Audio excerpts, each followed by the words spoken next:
Assalamu alaikum. My name is Mohammad Ali Raza and welcome to my YouTube channel Concept of Chemistry. Today बल्कि इससे पहले जो हमने topic discuss किया था ना वो था जी sigma and pi bond and important questions regarding sigma and pi bond. Okay, तो आज जो हम टॉपिक डिस्कस करेंगे वो है जी sp3 हाइब्रिडाइजेशन. तो स्टार्ट करते हैं. सबसे पहले है जी हाइब्रिडाइजेशन. कि हाइब्रिडाइजेशन का प्रोसेस क्या होता है. ये इस तरह का प्रोसेस होता है जिसमें डिफरेंट शेप्स और डिफरेंट एनर्जी के एटॉमिक ऑर्बिटल्स ओवरलैप करते हैं. तो जो नए हमारे पास ऑर्बिटल्स आते हैं उनकी एनर्जी और उनकी शेप सेम होती है. तो इस सारे प्रोसेस को कहते हैं हाइब्रिडाइजेशन. ठीक है, तो इसको मैं एक शेर से भी रिलेट करना चाहूँगा. शेर है ना, एक ही सफ में खड़े हो गए महमूद और अय्याज, ना कोई बंदा रहा ना कोई बंदा नवाज. मतलब कि पहले जिसकी एनर्जी ज़्यादा थी या कम थी, पहले जिसकी शेप जैसी भी थी, बाद में वो क्या है, सब एक ही तरह के हो गए. एक ही एनर्जी है, उनकी सब की सेम ही शेप है. ठीक है, अब नेक्स्ट जो पॉइंट है वो है जी sp3 हाइब्रिडाइजेशन. इसकी डेफिनेशन क्या है, इसकी एंगल क्या होता है, इसकी शेप क्या होता है, वो हम डिस्कस करते हैं.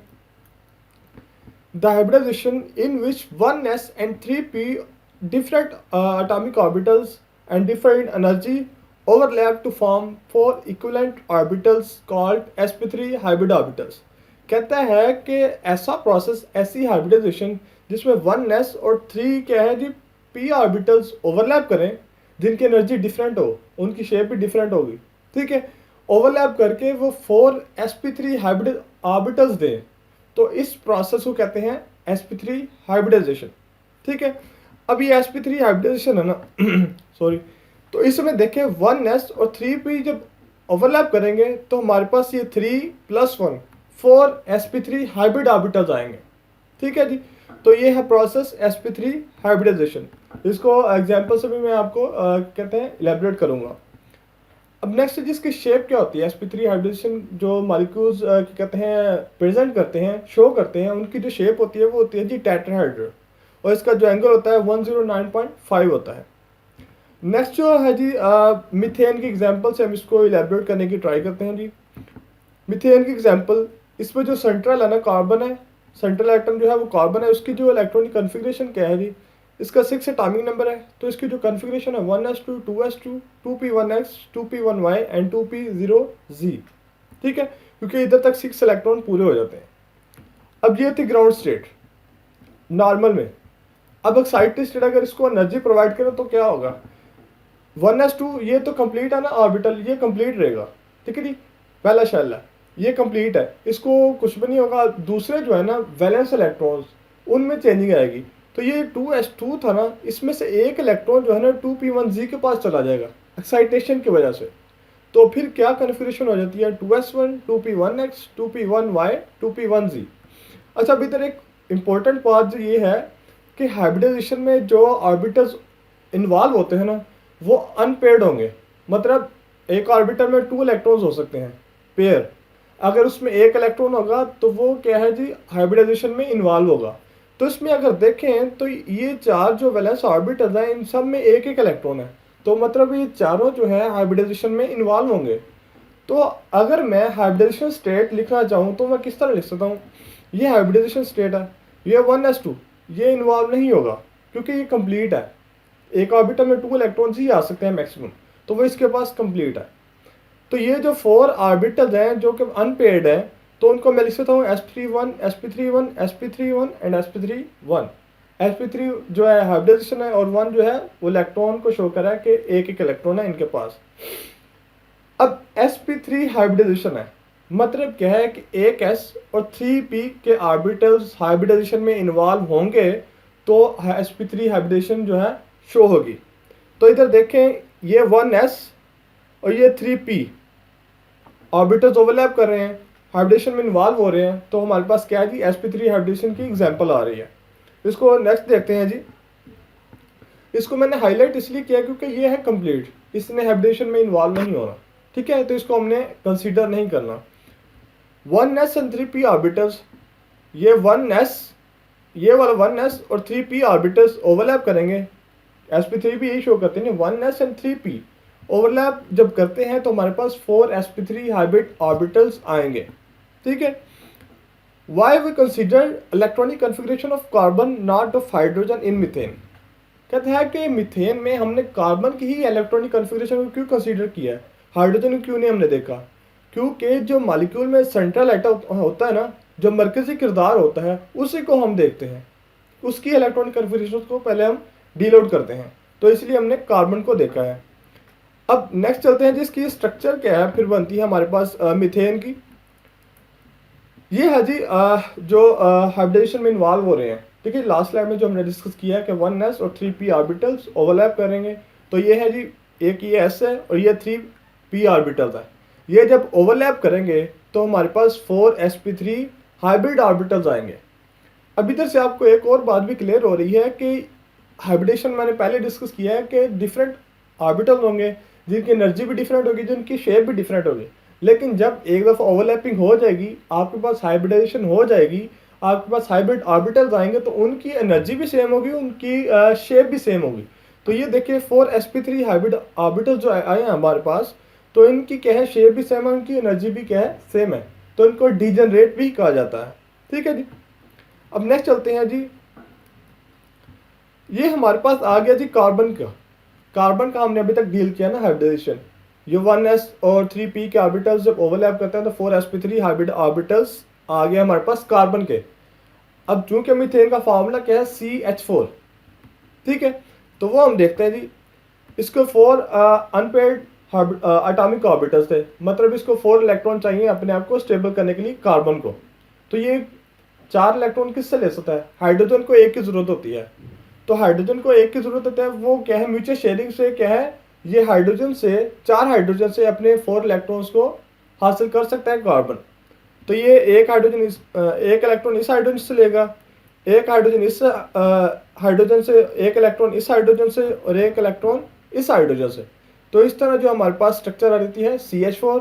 और हाइड्रोजन की भी क्या कहते हैं, वैलेंस शेल जो है स्टेबल हो जाते हैं, 2 इलेक्ट्रॉन हो जाते हैं। और कार्बन भी क्या है, 4 इलेक्ट्रॉन्स थे अनपेयर्ड, तो वो भी क्या है, पेयर्ड हो जाते हैं।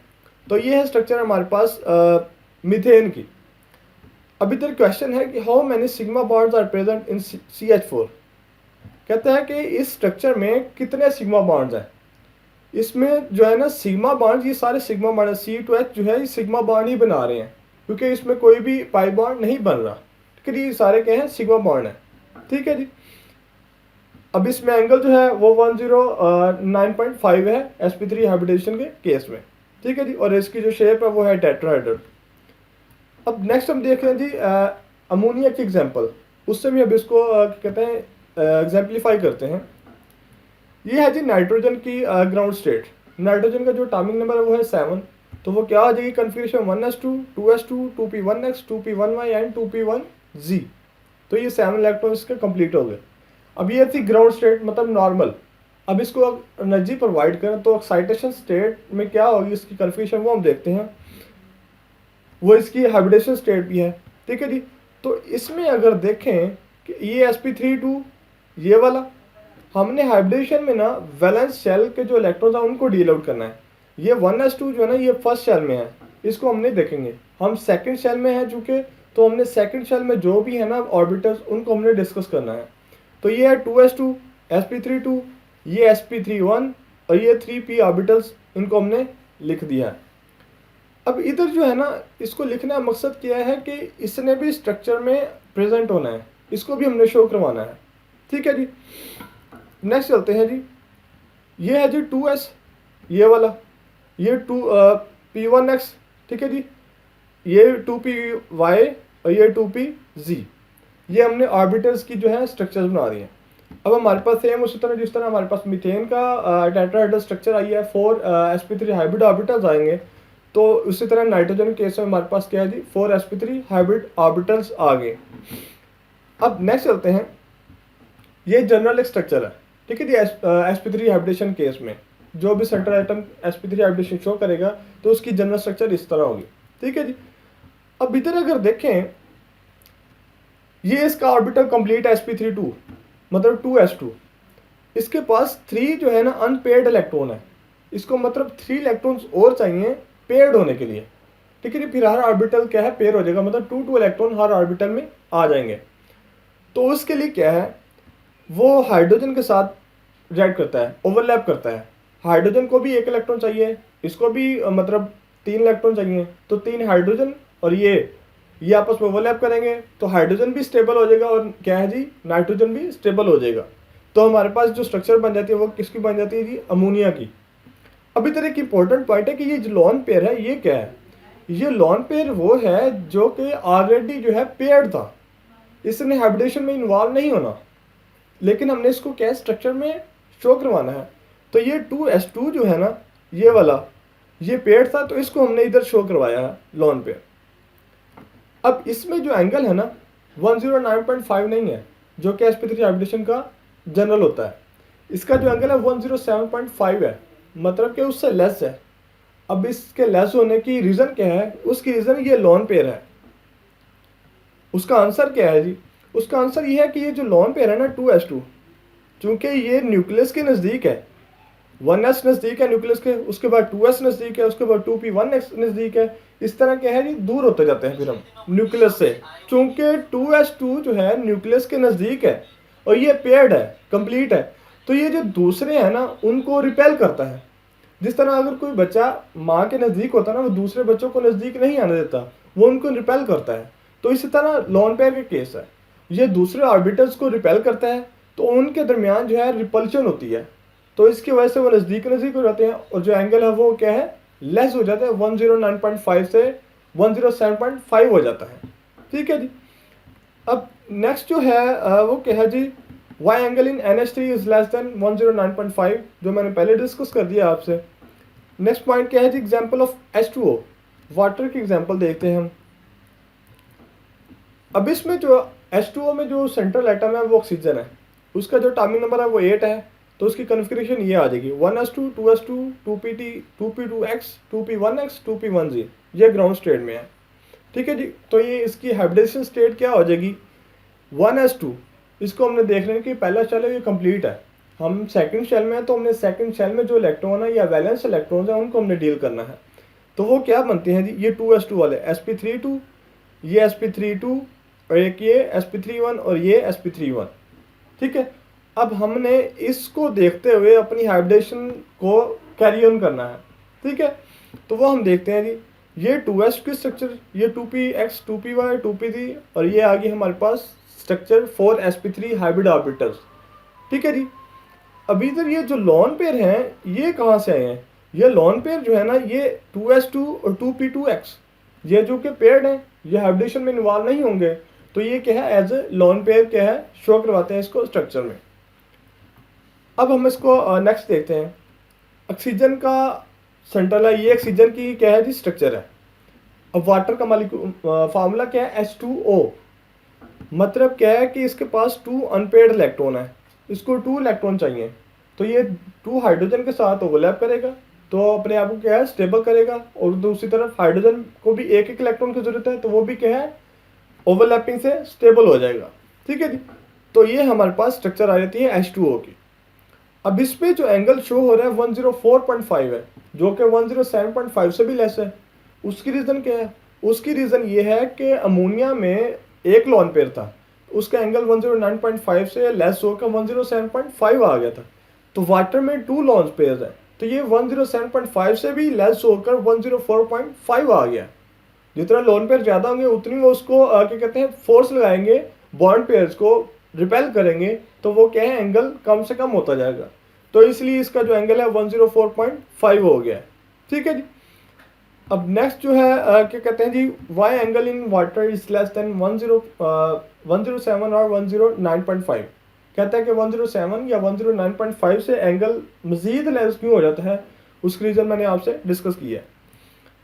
तो ये आज का बहुत इंपॉर्टेंट पॉइंट था, sp3 hybridisation. So if you have any question regarding chemistry, you can share in the comment section and you will be answered inshallah. Thank you.